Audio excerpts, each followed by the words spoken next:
సహాయం చేయండి. ఏమైనా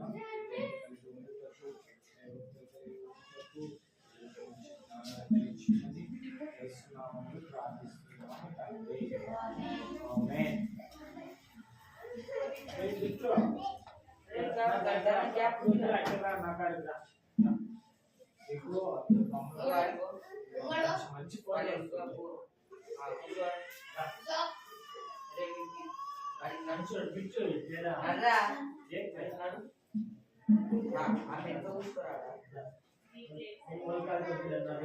पूरा जा रहा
సౌండ్ రాలా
ఓకే అమ్ముచేది मैं पार्ट करूंगा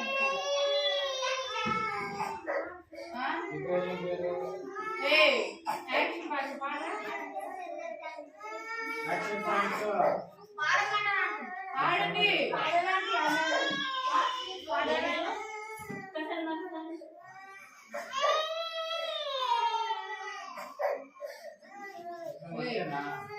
ఏ ఏ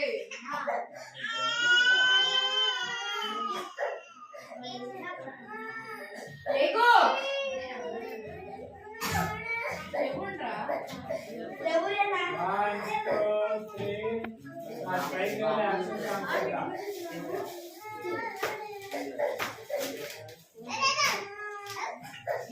స్టార్ట్ రా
తోడు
చెప్పమంటే మమ్మీ అంటే నాకు ఇష్టం డాడీ అంటే నాకు ఇష్టం మమ్మీ అంటే నాకు ఇష్టం డాడీ అంటే నాకు ఇష్టం మమ్మీ కన్నా డాడీ కన్నా యేసయ్య అంటే నాకు ఇష్టం మమ్మీ కన్నా డాడీ కన్నా యేసయ్య అంటే నాకు ఇష్టం పువ్వులంటే నాకు ఇష్టం పక్షులంటే నాకు ఇష్టం పువ్వులంటే నాకు ఇష్టం పక్షులంటే నాకు ఇష్టం పువ్వుల కన్నా పక్షుల కన్నా రాజులంటే నాకు ఇష్టం పువ్వుల కన్నా పక్షుల కన్నా రాజులంటే నాకు ఇష్టం ఆటలంటే నాకు ఇష్టం పాటలంటే నాకు ఇష్టం ఆటలంటే నాకు ఇష్టం పాటలంటే నాకు ఇష్టం ఆటల కన్నా పాటల కన్నా ఆటలంటే నాకు ఇష్టం ఆటల కన్నా పాటల కన్నా ఆటలంటే నాకు ఇష్టం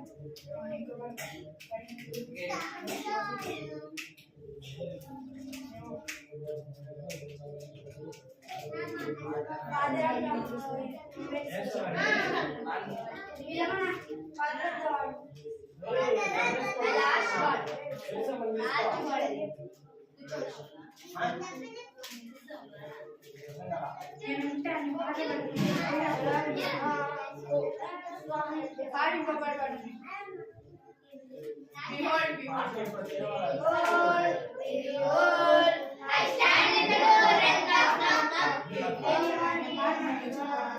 If anyone hear my voice, open, open, open, door. Behold, behold, I stand in the door and knock, knock, knock. If anyone hear my voice, if anyone hear my voice, I will open, open, open the door and come in. ఆజ్ఞాతిక్రమమే పాపము పాపము వలన మరణము ఆజ్ఞాతిక్రమమే పాపము పాపము వలన మరణము ధర్మం వలన నష్టము ధర్మం వలన నష్టము విజేత వలన జీవము ధర్మం వలన నష్టము విజేత వలన జీవము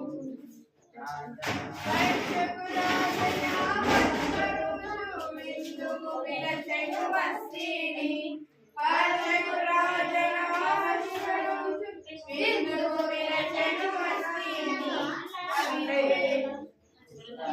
గర్వం వలన వస్తిరాని అవిధేయత చూపె రాజుకు రాజుకు కోపం ప్రగలుకొని వస్తిని తొలగించే రాజు నుండి రాజుకు కోపం ప్రగలుకొని వస్తిని తొలగించే రాజు నుండి ఆజ్ఞ విక్రమమే పాపము పాపము వలన మరణము గర్వం వలన నష్టము విధేయత వలన జీవము గర్వం వలన నష్టము విధేయత వలన జీవము ఆజ్ఞాతిక్రమమే పాపము పాపము వలన మరణము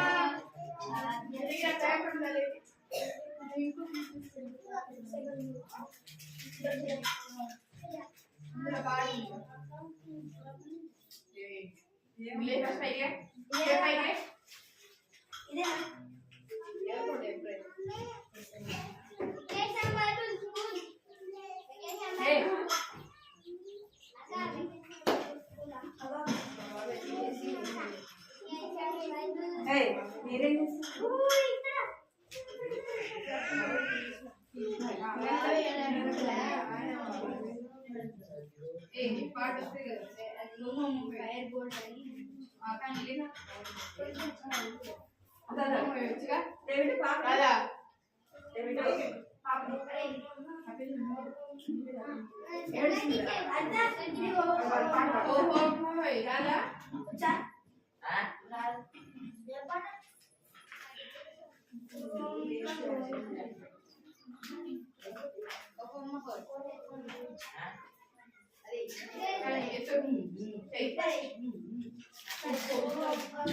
Oh,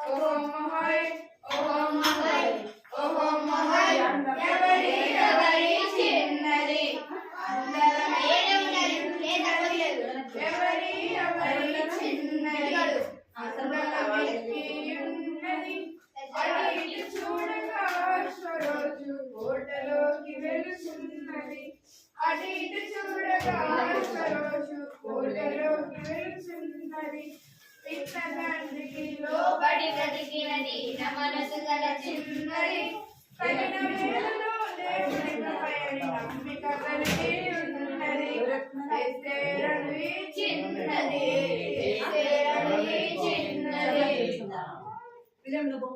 రాణిగా మారిన మనసు మారని మంచితనముతో ఉన్నది తానే మాయను దేవుని కృపయని నమ్మిక కలిగి ఉన్నది ఎస్తేరని చిన్నది ఎస్తేరని చిన్నది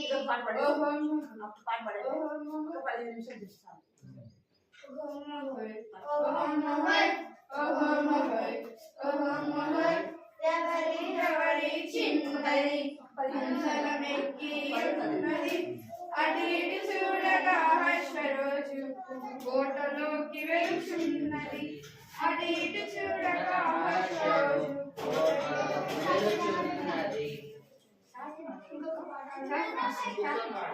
Father of the heart. Vision, heaven, Father of the heart. I was there for so while. So right hand is the right hand, left Father of the heart. I made sense of the Father of the heart. I was there for so while. So right hand is the right hand, left hand, Father of the heart. I made sense of the Father of the heart. I was there for so while. So right hand, praise the Lord. Right hand, left hand, right left, Father of the heart. I made sense of the Father of the heart. I'm on the way to so are you. So right hand, praise the Lord. Right hand, left hand, right leg, left leg, Father of the heart. I made sense of the Father of the heart. I was there for so while. So right hand, praise the Lord. Sit down, go.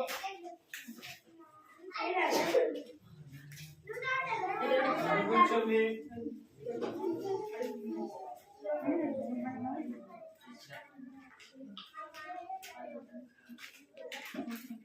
నా వైపు చూడండి, ఒక చిన్న story చెప్తాను, ఓకేనా? పోయిన వారం ఏం నేర్చుకున్నారు?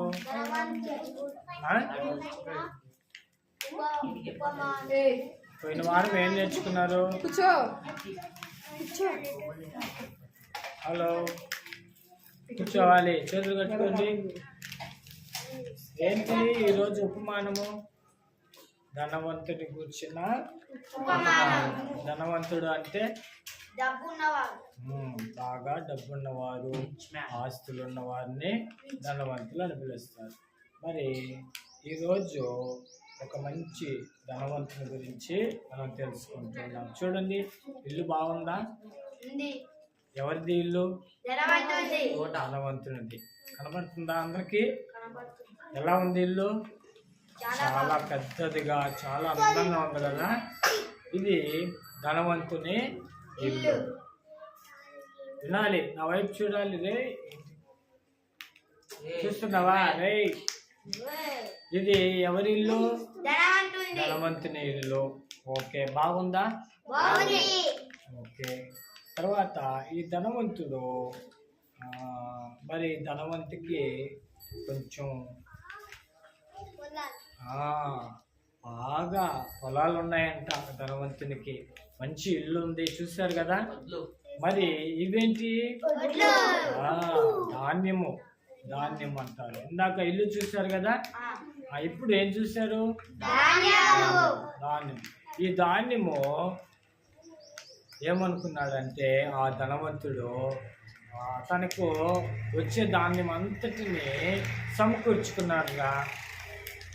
అయినా ఎక్కువైపోయింది. అప్పుడు ఇంకా ఏమనుకున్నాడంటే, ఈ ధాన్యం అంతటిని ఎక్కడ చేర్చుకోవాలి? ఒక దగ్గర చేర్చుకోవాలి. వాటికి కొట్లు ఉంటాయి. ఏంటి కొట్లు? ఇక్కడ ఒక స్టోరేజ్ చేసుకునే కొట్లు. స్టోరేజ్ చేసుకునే కొట్లు ఉంటాయి. అప్పుడు ధనవంతుడు ఏమనుకున్నాడంటే, ఈ ధాన్యం అంతటిని కూడా తనకున్నటువంటి కొట్లు వేసుకోవాలి అనుకున్నాడు. ఈ కొట్లు అన్నిటిని తీసివేసి ఇంకా పెద్దవి చేసుకొని ఆ కొట్ల ధాన్యం అంతటిని ఆ కొట్లలో నింపుకోవాలనుకున్నాడు.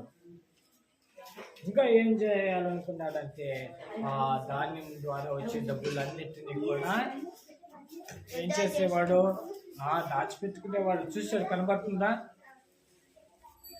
ఇట్లా తాను సంపాదించుకునేవాడు.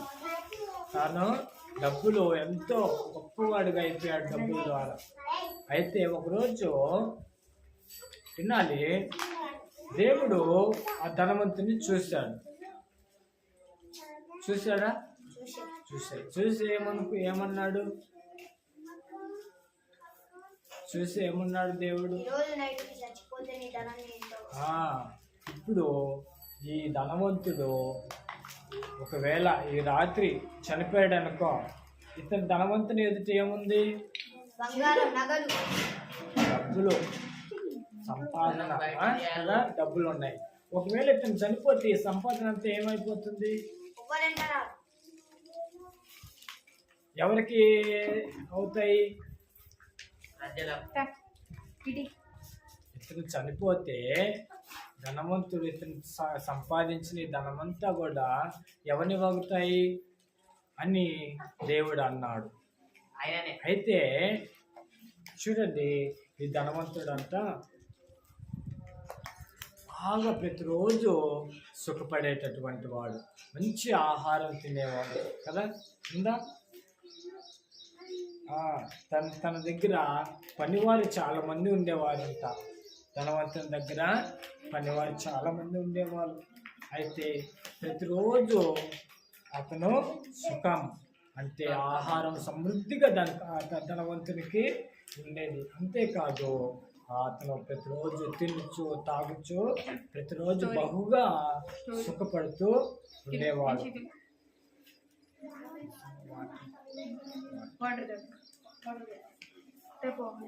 ప్రతిరోజు ఏం చేసేవాడు? తినచ్చు, త్రాగచ్చు, ప్రతిరోజు సుఖంగా ఉండేవాడు. అయితే దేవుడు ఏమన్నాడు ధనవంతుడితో? ఈ రాత్రి నువ్వు సంపాదించినంతా కూడా ఈ రాత్రి నువ్వు చనిపోతే అవి ఎవరిని పోగుతాయి? అర్థమైందా? ఏమైపోతాయి? అయితే మనం గమనించినట్లయితే ఒకరోజు తన దగ్గర పనివారు చాలా మంది ఉన్నారు. ఒకరోజు అంతా ధనవంతుడు ఏమైపోయాడు?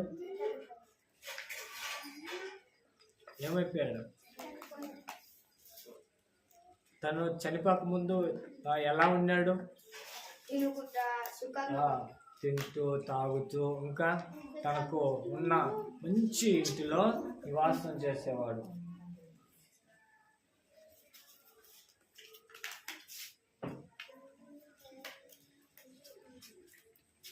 అతని ఇల్లు చూశారు కదా, తర్వాత తన దగ్గర పనివారు చూశారు కదా, తనకి పొలం ఉందో చూశారు కదా, ధాన్యం ముందు చూశారు కదా. ఆ ధాన్యం అంతటిని ఏం చేశాడు? తన కొట్లన్నిటిని విప్పి గొప్ప వాటిని కట్టించి వాటిలో ధాన్యమును సమకూర్చుకోవాలనుకున్నాడు. ఇలా తన జీవితము కొనసాగించింది. ఒకరోజు ఏమైపోయాడు? ఒకరోజు చనిపోయాడు. అప్పుడు ఏమైందంటే ధనవంతుడు ఎక్కడికి వెళ్ళాడు? నరకం. ఏమైంది? ఎందుకు వెళ్ళాడు నరకానికి? తన ఇష్టంగా జీవించాడు, దేవునికి ఇష్టం. ఎస్, అర్థమైందా? అర్థమైందా? అర్థమైందా? ఎందువల్ల నరకానికి వెళ్ళాడు? తనకి ఇష్టం వచ్చినట్లుగా తన సుఖమును అనుభవించాడు. కానీ దేవుణ్ణి నమ్మలా. దేవుణ్ణి నమ్మాడా? నమ్మలా. కానీ దేన్ని నమ్మాడు? డబ్బుని నమ్ముకున్నాడు, ఆస్తిని నమ్ముకున్నాడు, వీటన్నిటిని నమ్ముకున్నాడు. దేవుని నమ్ముకోడు. కానీ చనిపోయిన తర్వాత ఎక్కడికి వెళ్ళాడు? నరకానికి వెళ్ళిపోయాడు. ఇవన్నీ ఏమైపోయినాయి? ఇక్కడే భూమి మీద వదిలిపెట్టేశాడు. తాను ఎక్కడికి వెళ్ళిపోయాడు? నరకానికి వెళ్ళిపోయాడు. ఇందులో మనం నేర్చుకోవాల్సిన పాఠం ఏంటంటే, అన్నీ ఉన్నా దేవుడు లేకపోతే వ్యర్థం కదా. అన్నీ ఉన్నాయి, ఇక్కడ మాత్రం సుఖపడి దేవుని నరకంలో బాధపడుతూ ఉంటాం.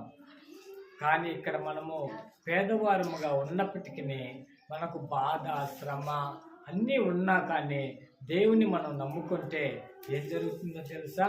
దేవుని రాజ్యంలో మనం ఉంటాం, పరలోకంలో మనం ఉంటాం. చూడండి, మనం ఎక్కడ ఉంటాము? దేవుని రాజ్యంలో ఉంటాం. అక్కడ సంతోషంగా ఉంటాం, ఆనందంగా ఉంటాం. కానీ ఒకటి గుర్తుపెట్టుకోండి, ఇక్కడ మనం సుఖంగా ఉంటే పరలోకంలో ఎలా ఉంటాం? నరకంలో ఎలా ఉంటాం? బాధపడుతూ ఉంటాం. ఎందుకని? సుఖాన్ని కోరుకుంటాం కానీ దేవుని కోరుకోం కదా. ఇక్కడ సుఖం కావాలని కోరుకున్నాం అనుకో, నరకంలో బాధను అనుభవించాలి. ఇక్కడ నాకు దేవుడు ఉంటే చాలు, ఏమి ఉన్నా లేకపోయినా దేవుడు నాకుంటే చాలు అనుకున్న వారికి ఎక్కడ ఉంటామో దేవునికి రాజ్యంలో, పరలోక రాజ్యంలో, అక్కడ మనము సంతోషంగా ఉంటాం. అయితే మనం ఎలా దేవుని రాజ్యంలో ఉంటాము? ఎలా మనం ఎవరిని నమ్ముకోవాలి? దేవుని. అర్థమైందా పిల్లలు? అర్థమవుతుందా? ధనవంతుడు ఎవరిని నమ్ముకున్నాడు? డబ్బును,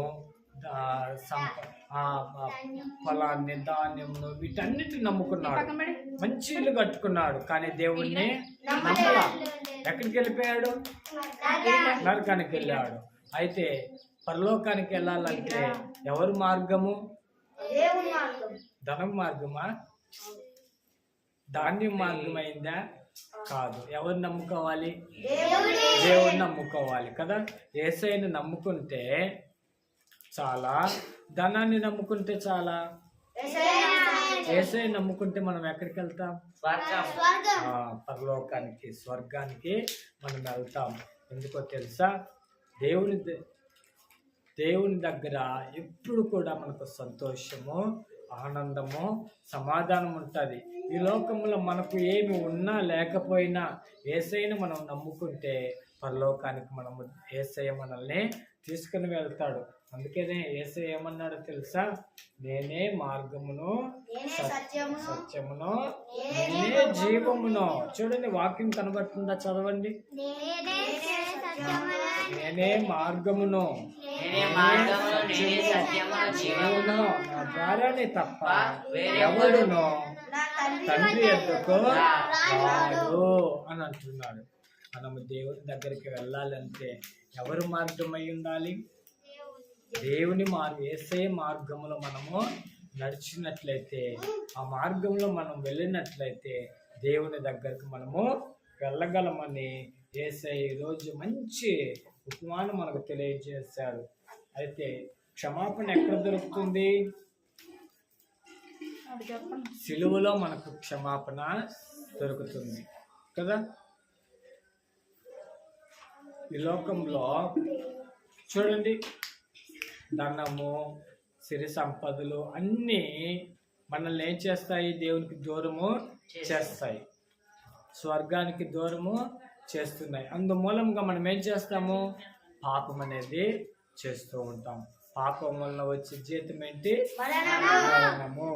అయితే దేవుని దగ్గర, యేసయ్య దగ్గర మనకి ఏం దొరుకుతుంది? పాపానికి క్షమాపణ అనేది మనకు దొరుకుతుంది. ఓకే ఓకే అయితే మనం ఈరోజు మనము ప్రార్థన చేసుకున్నాం. ఏమైనా ప్రార్థన చేద్దాం?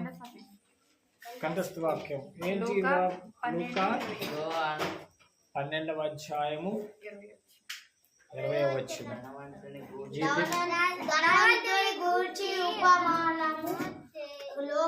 12వ అధ్యాయం 20వ వచనం తీయండి. లూకా సువార్త 12వ అధ్యాయము 20వ వచనం. త్వరగా తీయాలి. 12:20.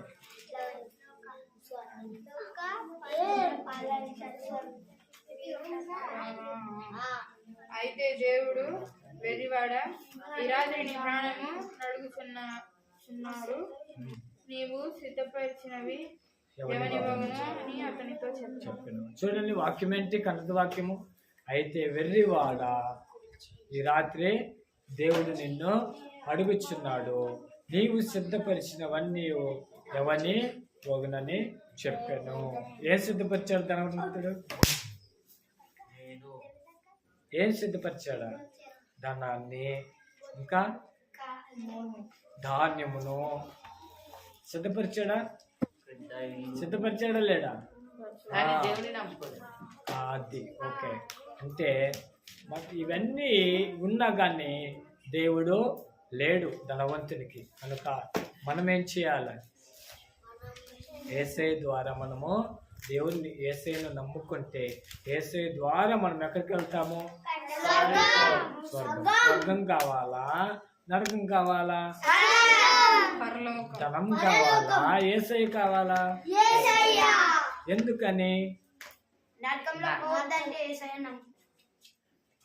నరకంలో ఎప్పుడు బాధపడతాం కదా, ఎప్పుడు బాధపడుతూ ఉంటారు.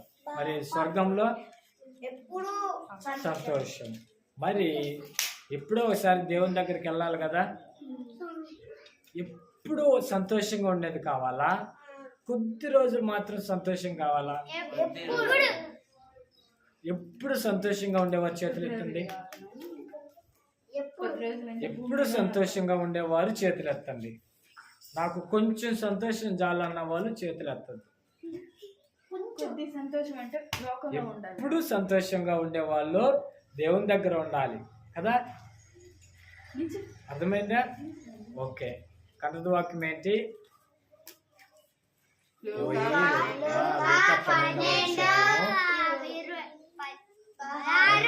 పన్నెండవ అధ్యాయము 20వ వచనం. వెర్రివాడ,